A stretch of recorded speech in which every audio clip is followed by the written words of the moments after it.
এই শীতের সিজনে যত কিছুই রান্না করি না কেন, খাবারের মধ্যে বেগুনের যদি একটা আইটেম না থাকে তবে খাবারটা যেন অসম্পূর্ণ থেকে যায়। তো এই খাবারটাকে পরিপূর্ণ করার জন্যই আজকে কিন্তু একটা বেগুনের এক দারুণ রেসিপি নিয়ে চলে এসেছি। আজকে আমি বানিয়েছিলাম বেগুন পোস্ত। আর এই বেগুন পোস্তটা আমি কীভাবে বানিয়েছি চলুন সেটাই আপনাদের সাথে শেয়ার করতে চলেছি। দেখুন, এখানে আমি দুটো বেগুন নিয়ে নিয়েছি। বেগুনগুলোকে এরকম করে লম্বা লম্বা করে কেটে নিয়েছি।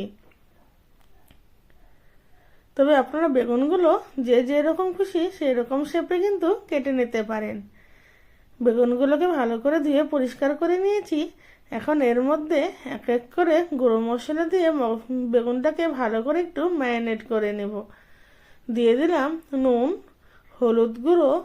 এখন এর মধ্যে দিয়ে দিব কালারের জন্য সামান্য লঙ্কার গুঁড়ো, আর দিয়ে দিব টেস্টের জন্য সামান্য পরিমাণে চিনি।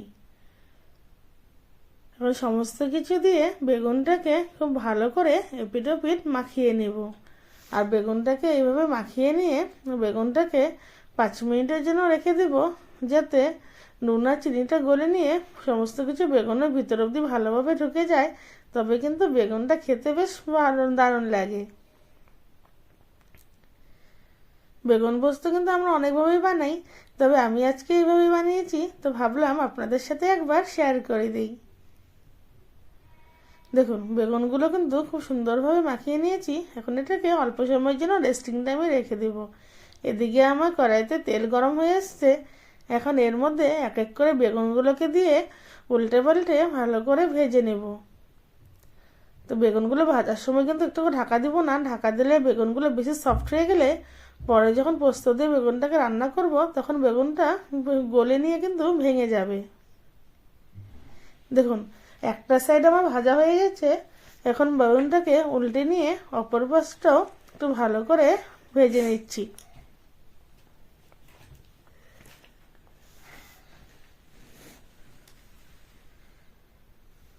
বেগুনগুলো ভাজা হয়ে গেল। তো বেগুনটাকে একটা প্লেটের মধ্যে তেলটাকে ঝরিয়ে নিয়ে তুলে রাখছি। বোটার সময় এরকম বেগুনগুলো দিলে দেখতে ভালো লাগে, সেই জন্য বেগুনগুলোকে আজকে আমি এইভাবে কেটেছি। ঠিক একইভাবে বাকি বেগুনগুলোকেও কিন্তু এইভাবে ভেজে নেব।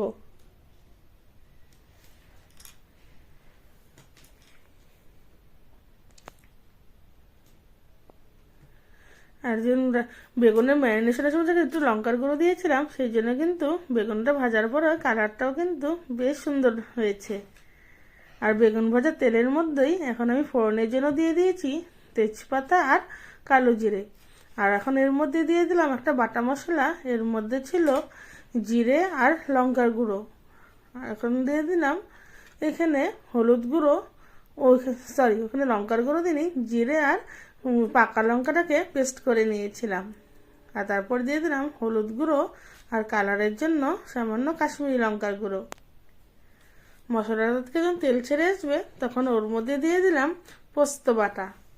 এখানে আমি পোস্ত আর সাদা সর্ষে মিক্সড করে কাঁচা লঙ্কা দিয়ে একটা ভালো করে একটা পেস্ট বানিয়ে নিয়েছি। মশলাটার থেকে যখন এরকম তেল ছাড়বে তখন ওর মধ্যে দিয়ে দিলাম পরিমাণ মতো জল। আমি এখানে 1 কাপের মতো জল ব্যবহার করেছি, যদি এই বেগুন পোস্তটার মধ্যে খুব বেশি গ্রেভি রাখবো না, সেই জন্য আমি জলের পরিমাণটা কম দিয়েছি। তবে আপনারা চাইলে কিন্তু জলের পরিমাণ একটু কমিয়ে বা বাড়িয়ে নিতে পারেন। ঝোলটা যখন এরকম ফুটে আসবে তখন ওর মধ্যে এক এক করে এভাবে বেগুনগুলোকে সাজিয়ে দেব।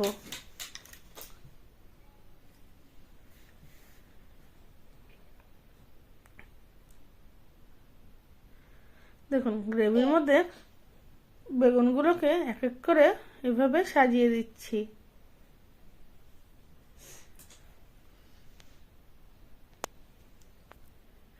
খুব হালকা হাতে বেগুনগুলোকে একটু এপিট ওপিট করে উল্টে নেব। বেশি লাড়া যাবে না, বেশি লাড়লে কিন্তু বেগুনগুলো ভেঙে যাবে।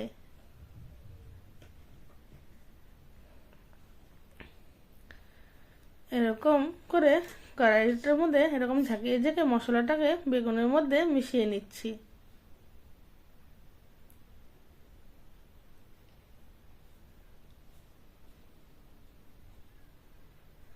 গ্রেভিটা যখন ভালোভাবে ফুটে আসবে আর বেগুনের মধ্যে মশলাটাও ভালোভাবে ঢুকে যাবে, তখন ওর মধ্যে দিয়ে দিলাম কিছুটা ধনেপাতা কুচি আর দিয়ে দিব সামান্য কয়েকটা চেরা কাঁচা লঙ্কা।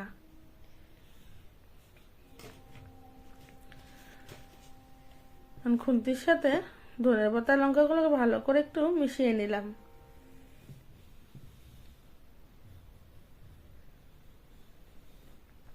দেখুন বেগুন পোস্ত কিন্তু একদম রেডি, চটজলদি হয়েও যা, খেতেও কিন্তু দারুণ লাগে।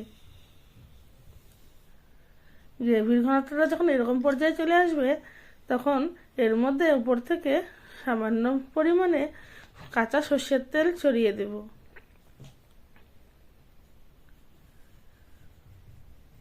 সর্ষে পোস্ততে কোনো কিছু রান্না করলে উপর থেকে কাঁচা সর্ষের তেল ছড়িয়ে দিলে যেন এর টেস্টটা আরও বেড়ে যায়।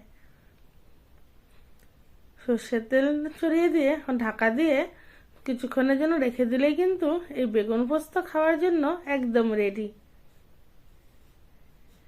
দেখুন বেগুন পোস্তটা দেখতে যেমন হয়েছে, সত্যি বলছি খেতে কিন্তু জাস্ট দারুণ হয়েছিল। দুপুরে গরম গরম ভাতের সাথে কিংবা রুটি বা পরোটা যার সাথে খান না কেন, এই বেগুনের এই রেসিপিটি কিন্তু একদম জমে যাবে। আর আমার এই রেসিপিটি ভালো লাগলে অবশ্যই কিন্তু আপনারা একবার বাড়িতে ট্রাই করে দেখবেন, আর বানানোর পর খেতে কেমন হয়েছে সেটিও কিন্তু আমাকে কমেন্টে জানাতে ভুলবেন না।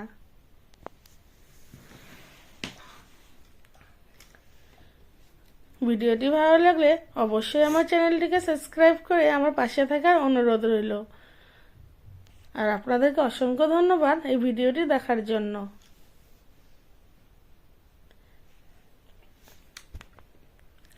আজকের জন্য এতটুকুই, আবারও আসবো আপনাদের সামনে এরকম এক রেসিপির সাথে। ততক্ষণের জন্য ভালো থাকবেন, সুস্থ থাকবেন।